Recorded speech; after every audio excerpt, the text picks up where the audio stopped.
What is going on YouTube? This is M&M Gaming. Welcome to another vehicle showcase video.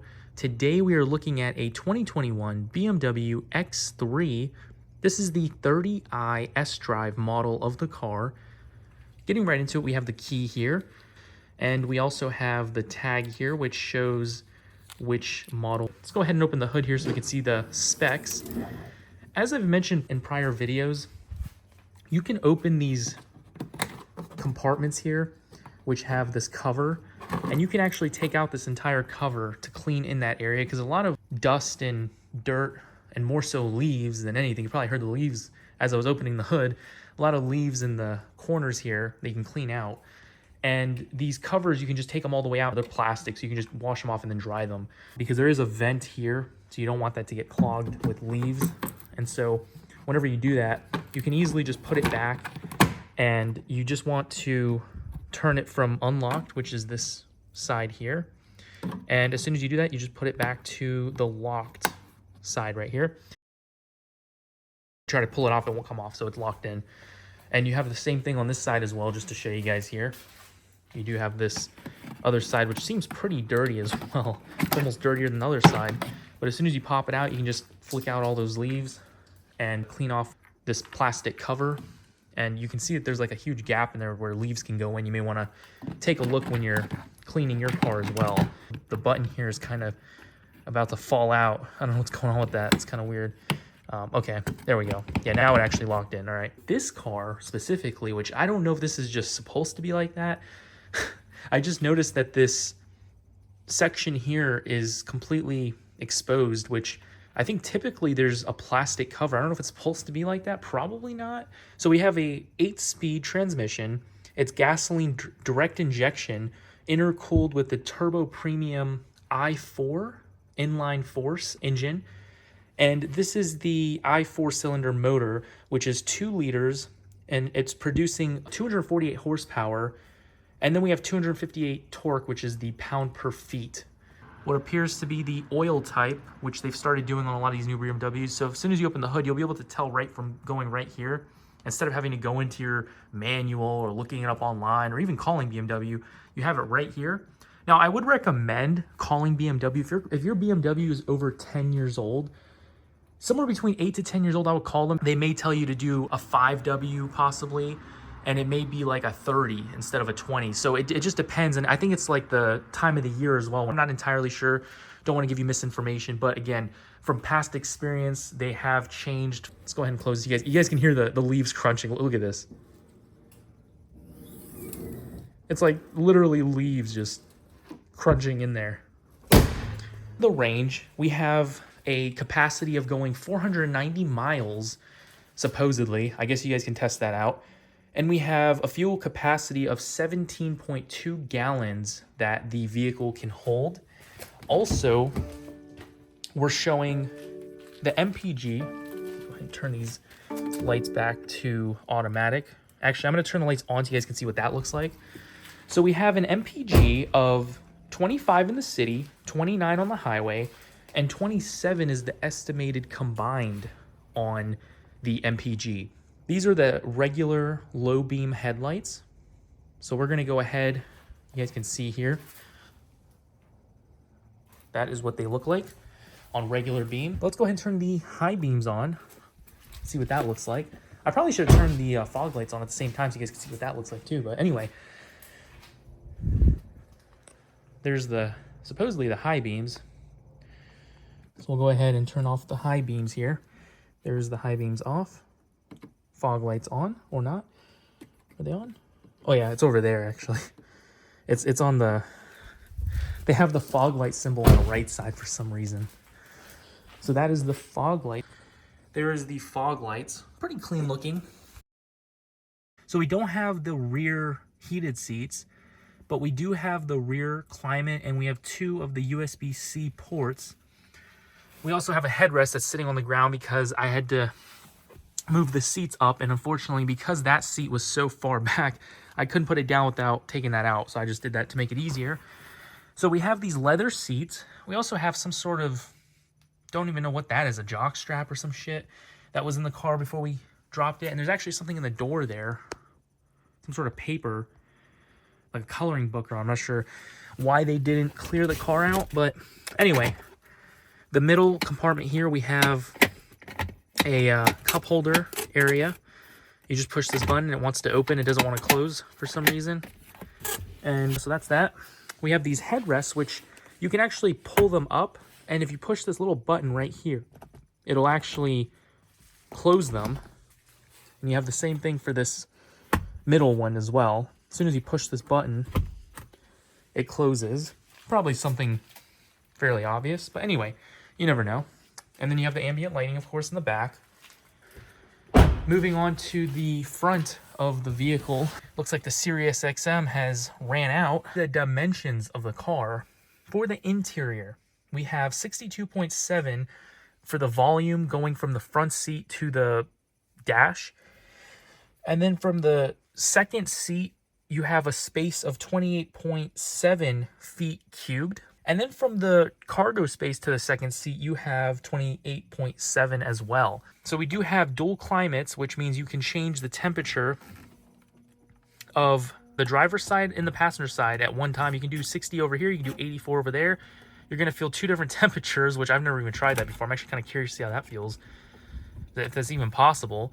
But yeah, so you have two different climates. The thing is, and I've mentioned this before, some of the BMWs, which this one is included, only has one climate control where you can actually turn on the speed of the fan. It's only going to give you the option to do it at the same time for both vents. Some cars actually have it to where they're separated. It's two different things going on at the same time. Now, if you want to match both sides to be the same, if you want everything to be the same on both sides, all you have to do is click sync, and that'll also sync the back seat as well to where the rear climate, as soon as you click that, boom, 60, 60, all three of them, everything's the same. So that will sync everything. I'm actually kind of curious to see if it syncs the heating seats. I doubt it, but let's just see. No, okay. You do have a cruise control. When you veer off the lane, the steering wheel will vibrate, and it won't attempt to pull you back because the car doesn't have the automated autonomous driving. So it won't pull you back like some of the BMWs will. But it does vibrate the steering wheel as soon as you veer off of the lane. It does have that. But again, I'm not sure where the button is to turn off and on, because typically it's right here where you have the little dials to turn off the lights and everything. However, I'm not seeing it here. Now, this car actually does have the option where you can turn on one headlight. Yeah, it's working. Okay, you can see the light turning on and off just by looking at the wall right there. If you look at that little section right here, you can see the light turning on and off. Rear over here is on.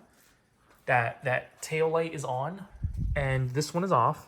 However, if you go to the front, you'll actually notice that the left is off and the right is on. And it's just the halos that turn on. It's the parking lights. If you turn on this side, it will turn on the left, and the right one is off now. And this one is on. And then as well as the left headlight is on, however, the right one is off. So I've always thought that's kind of funny how you can turn on one side and it's literally completely off over here, and this side's on. I'm gonna do a startup with the doors closed, and then we'll do it with the doors open. So let's go ahead and try this out here.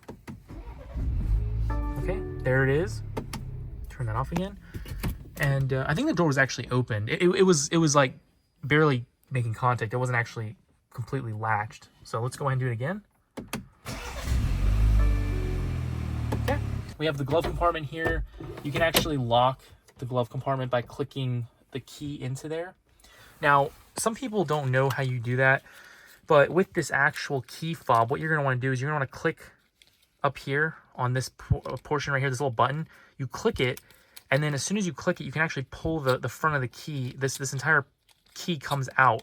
And once you pull this key out, you can actually lock the glove compartment. Now, the center console does not lock. With some of the BMWs, the part where you lock is actually the center console, and then that would be the part that doesn't lock.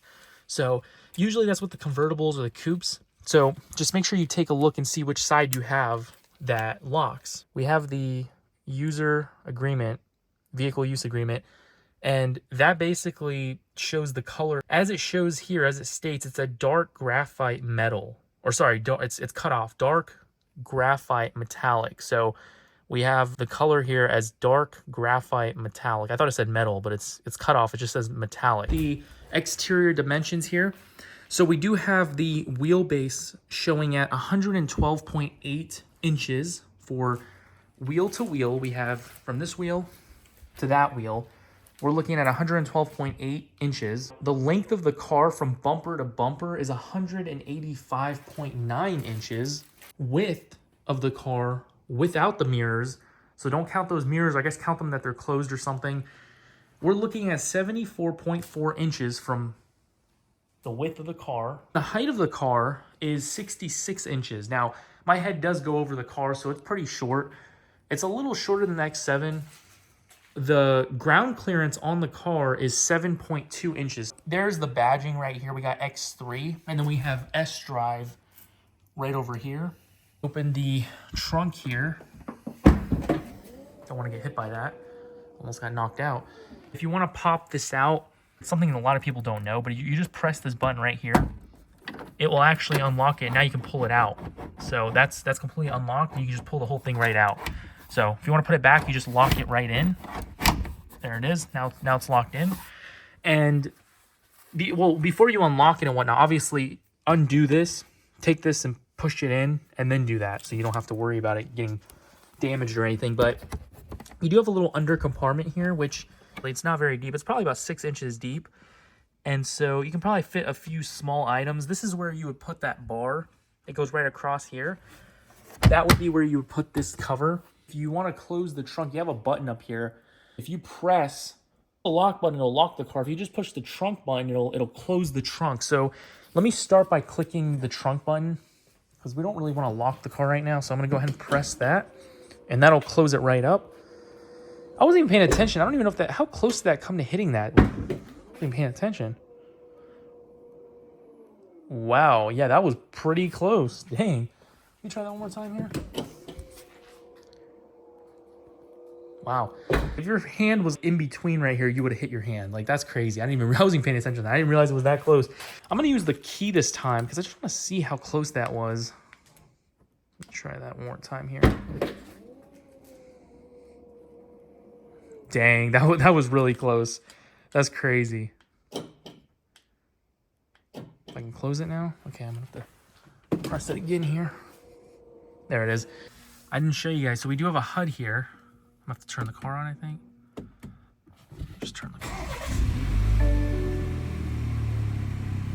on. I don't see it coming up for some reason. Oh, there it is. Okay, it took a while. There is the HUD. There we go. Okay. As you guys can see, it's like the speed limit. And that bar right there is actually the... Am I in park? Okay, I'm in park. I'm not going to do it in the garage again. So that bar that you saw on top, it's basically your RPM. So as you're pressing the accelerator, it shows it going up and down to fluctuate, to show you how much power you're using.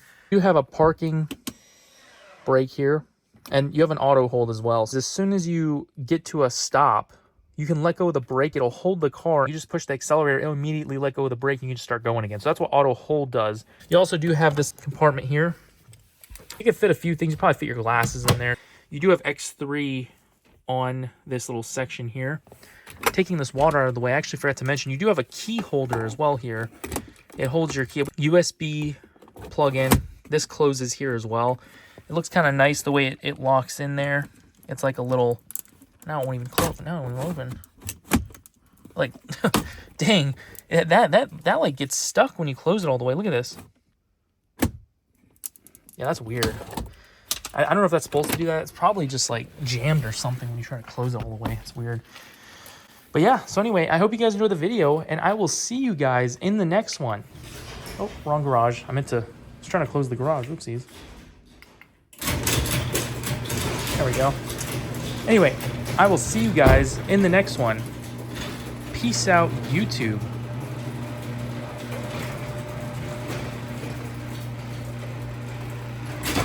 Yep. Baby, now I got the flow. I'm about to pull up. His wishful cuts.